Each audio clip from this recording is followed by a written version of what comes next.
Hello friends, welcome back to SDT time pass. শীতকালে আমাদের সকলের প্রিয় মেথির শাক। তো আমি আজকে তোমাদেরকে মেথির শাক কেমন করে বানাচ্ছি তা তোমাদের সঙ্গে শেয়ার করছি।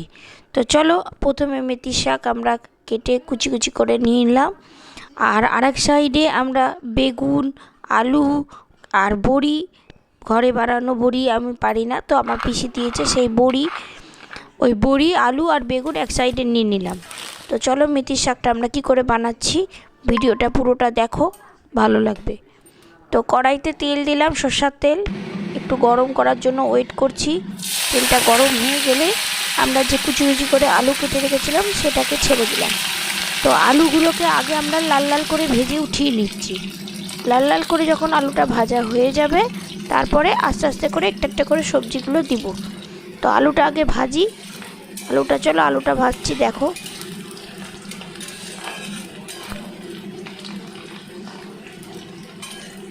এই শীতকালে মেথির শাক দিয়ে গরম ভাত খেতে খুব সুন্দর লাগে। তো আজকে আমিও বাড়িতে মেথির শাক বানাচ্ছি বলে তো ভাবলাম তোমাদের সঙ্গে শেয়ার করি।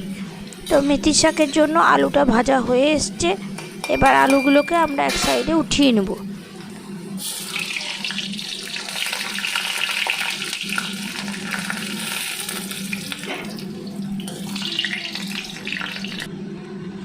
এবার আমরা কড়াইতে, আলু তো ভেজে উঠিয়ে নিলাম, এবার কড়াইতে আমরা বেগুনটা ভাজবো। তো চলো বেগুনটা ভেজে নিই। বেগুন ছেড়ে দিলাম, বেগুনগুলোকে একটু একটু করে লাল লাল করে ভেজে নিতে হবে। স্টিম কমাবে না, তাহলে বেগুনগুলো নরম হয়ে যাবে। তো কড়া স্টিমেই বেগুনগুলোকে ভাজছি, যাতে বেগুনগুলো একদম মুরঝে না যায়। তো লাল লাল করে বেগুনগুলোকে ভেজে এক সাইডে আমরা আলুর মতো উঠিয়ে নেব।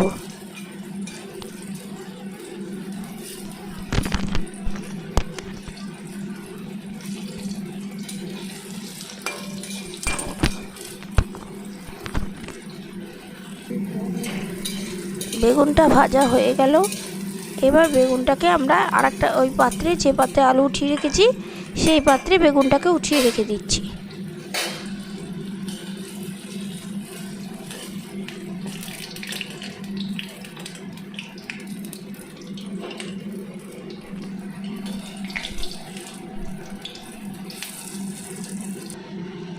এবার বড়িগুলো ভাজবো। বড়িগুলো প্রথমে দিলাম না, কারণ বড়ি ভাজতে গেলে অনেকটা তেল টেনে নেয়। তো আগে ওই জন্য বেগুন আর আলুটা ভেজে নিলাম, আর যেটা অবশিষ্ট তেল থাকছে ওই তেলেই বড়িটাকে লাল লাল করে ভেজে নিচ্ছি। আর বড়ি যদি প্রথমে দিয়ে দাও তাহলে সম্পূর্ণ তেলটা আগেই বড়ি টেনে নেবে, তাই জন্য বড়িটাকে আমি লাস্টেই ভাজছি। তো আলু আর বেগুন ভেজে নিয়ে এবার বড়িটাও আমার মোটামুটি ভাজা হয়ে এসছে। লাল লাল করে বড়িটা ভেজে আমরা কড়াই থেকে উঠিয়ে দেবো।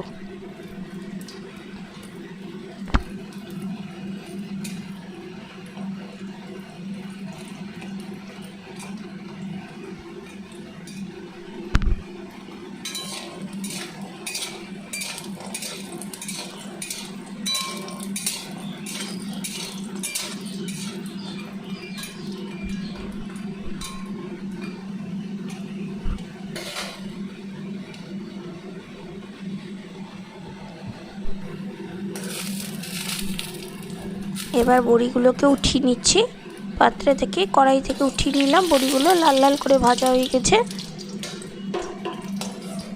এবার কড়াইতে যেহেতু তেল অল্প আছে, তো আমি আর একটু তেল ঢেলে শাকটা দিব।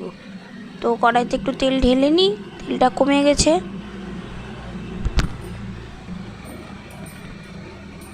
এবার ফোড়নের জন্য আমরা ব্যবহার করব শুকনো লঙ্কা আর কালো জিরা। তো প্রথমে দুটো শুকনো লঙ্কা দিয়ে দিলাম, আর সাথে দিচ্ছি একটু কালো জিরে।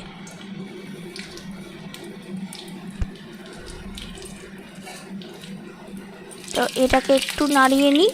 তারপরে আমরা সেই কুচনো শাকটা, যেটা আমরা 2-3 বার ভালো পরিষ্কার জলে ধুয়ে রেখেছি আগে থেকে, কারণ শাকে অনেক মাটি থাকে, তো শাকটাকে একটু ভালো করে জল চেঞ্জ করে একটু ধুয়ে নিতে হয়। তো আমিও শাকটাকে বেশ ভালো করে পরিষ্কার জলে ধুয়ে নিয়েছি। এখন শাকটাকে আমরা এই ফোড়নের মধ্যে ছেড়ে দিচ্ছি।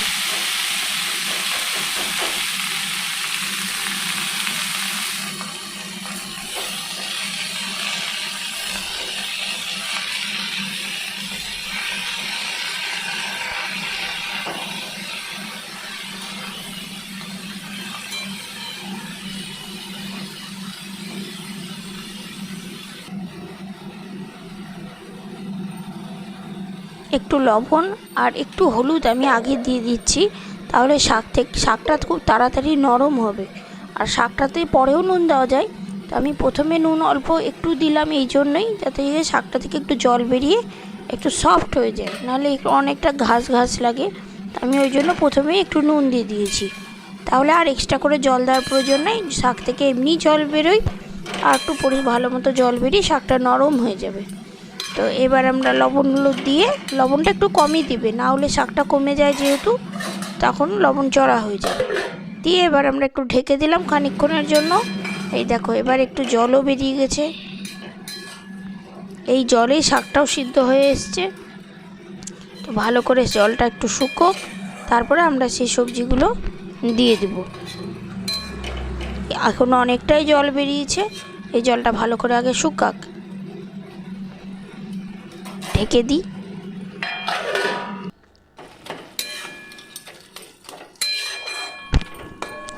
শাকটাকে ভালো করে কষিয়ে নিতে হবে, না হলে শাকটা খেতে ভালো লাগবে না।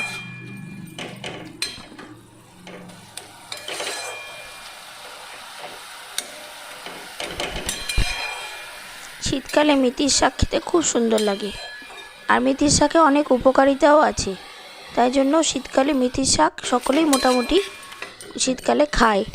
আর এটা একটু বড়ি, আলু, বেগুন এগুলো দিয়ে করলে তো দারুণ লাগে।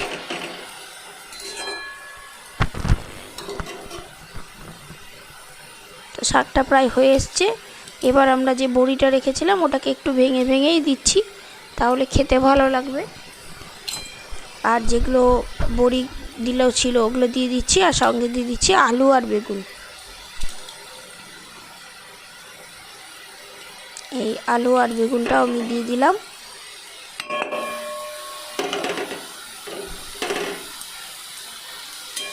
এবার ভালো করে আলু, বড়ি, বেগুন আর শাকের সঙ্গে একসঙ্গে ভালো করে কষিয়ে নিতে হবে।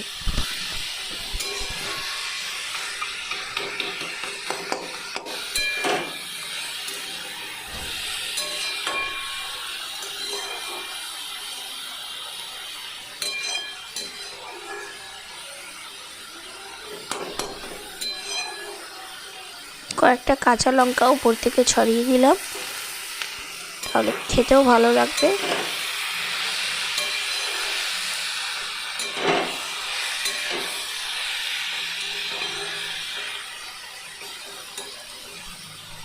শাক প্রায় হয়ে এসছে, এবার আমরা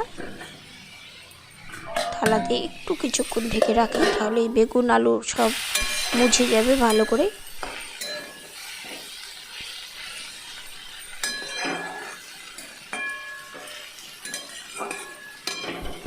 আমাদের শাক কমপ্লিট, এবার আমরা গ্যাস বন্ধ করে পরিবেশন করব।